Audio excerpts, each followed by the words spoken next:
My name is Drake Jackson, Mr. Jackson to my students, I guess. I am a teacher at Summit High School in Spring Hill, Tennessee. I teach AP Microeconomics, and I also teach ACT Review, and actually ACT Prep is sort of my baby at Summit. So the ACT is, there are two tests actually in the United States that determine whether most colleges are going to admit you and or give you scholarships. And it's the SAT or the ACT, and they serve exactly the same function. They're both reasoning tests. The attempt of the test is not to test how much you remember or know, as much as it is to test your reasoning ability. Now, it obviously ends up unavoidably also being a knowledge test. Okay, so my average day, so a lot of my students think that I'm a morning person, not a morning person. By the time I get here, I'm super energetic. No caffeine, by the way. Can you imagine? What a disaster. But my students think I'm a morning person. I have terrible trouble getting out of bed. So by the time I actually drag myself out of bed, it's about getting up here. Sometimes I'm here at 7 to meet a student to help with econ, or to meet a student to help with this, that, or the other. But if not, I roll in about the time that we're supposed to be here, around 7:30, give or take. Then my teaching day starts, and from then on, it's going nonstop. I do have a study hall in second period.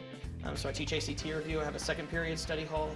And the study hall is usually pretty active, because I've got students who ask me for help with any variety of classes. I can help with math, I can help with econ, I've helped with Spanish, I've helped with statistics, I've helped with government. So that's not really a break usually. And then it's ACT Review, econ, ACT Review, econ, ACT Review. The one break is lunch. At lunchtime, I do have a bunch of students in my room, some of them my students, some of them not my students, during that time. And then I get to my planning at the end of the day, which is 7th. And depending on the day, I'm either continuing to work. Maybe sometimes I'm filming with the TV and film crew on occasion. That's not as frequent this year. And then sometimes I am socializing, because I get to the end of the day and I just need to have non-teaching socialization. So I would say that the funny part about teaching the things that I teach is that a lot of students actually don't like my class.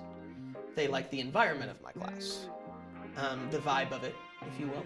I try to make the environment of the class as laid back and engaging as possible, so that I can sort of pick up the slack on students who aren't necessarily naturally investing in the content. I think that the K-12 environment offers an opportunity, because really you're catching students at their job too, but it's more than their job, it's also their social life, and it's also everything else, right? And so the reason that I prioritize building relationships is that is what I believe being human in a society is about. I can't imagine, I totally respect someone who's capable of doing this. I have full respect for someone who can just show up, work a job, and go home. I cannot imagine sinking so much of my time and energy, even if it were a 9-to-5 job, even if it were just a job where you could, show up and do the work and leave. I can't imagine sinking so much of my time and energy into something that I didn't feel passionate about, and that wasn't aligned with my values and wasn't aligned with sort of what I believe my purpose as a human to be.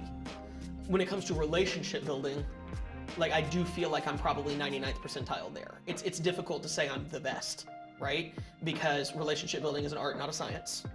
So to say that I'm the best is not, it doesn't feel quite right, and it's not a humility or false humility thing. It just doesn't feel quite right for there to be a best. But I do feel like I'm elite in that regard. And it's because that's what I care about the most. I've put my energy into that, and I'm very intentional about it. And I'm proud to say, that I'm 99th percentile in that. So the reason that I maintain with past students is because I feel very strongly that not just on a professional level, but on a personal level, the thing that is most important to me is long-lasting, high-impact relationships. People often misuse the word intimate, but there is an intimacy to it. It's obviously not a physical intimacy, but it's there's just a closeness, a camaraderie almost, that develops, especially when you know students for a long time. So for example, the students who graduated in the class of 24, I was with them for 5 consecutive years.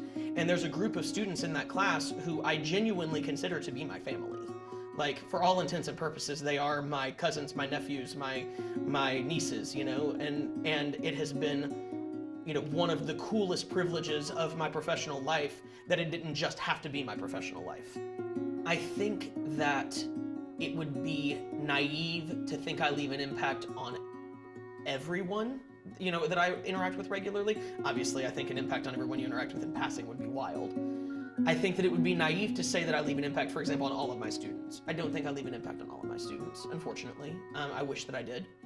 But it would be dishonest to say that I don't leave an impact on some of them. I definitely think that the students who choose to spend more of their time with me, and therefore I am more intentional about, are definitely students whom I feel like I have an impact on.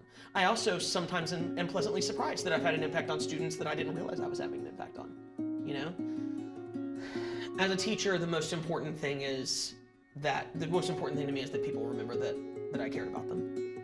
I want my students and their parents to remember that I gave a crap. Now, are there some other things I would like to be remembered for? Yes. I would like to be remembered as somebody who made a difference with ACT, who explained stuff well. I would like, to be remembered for my energy and my positivity and my, but ultimately, if all they remembered was that I cared, that's fine. And also, ultimately, if they remembered all of the other things but didn't remember that I cared, that would be pretty devastating to me.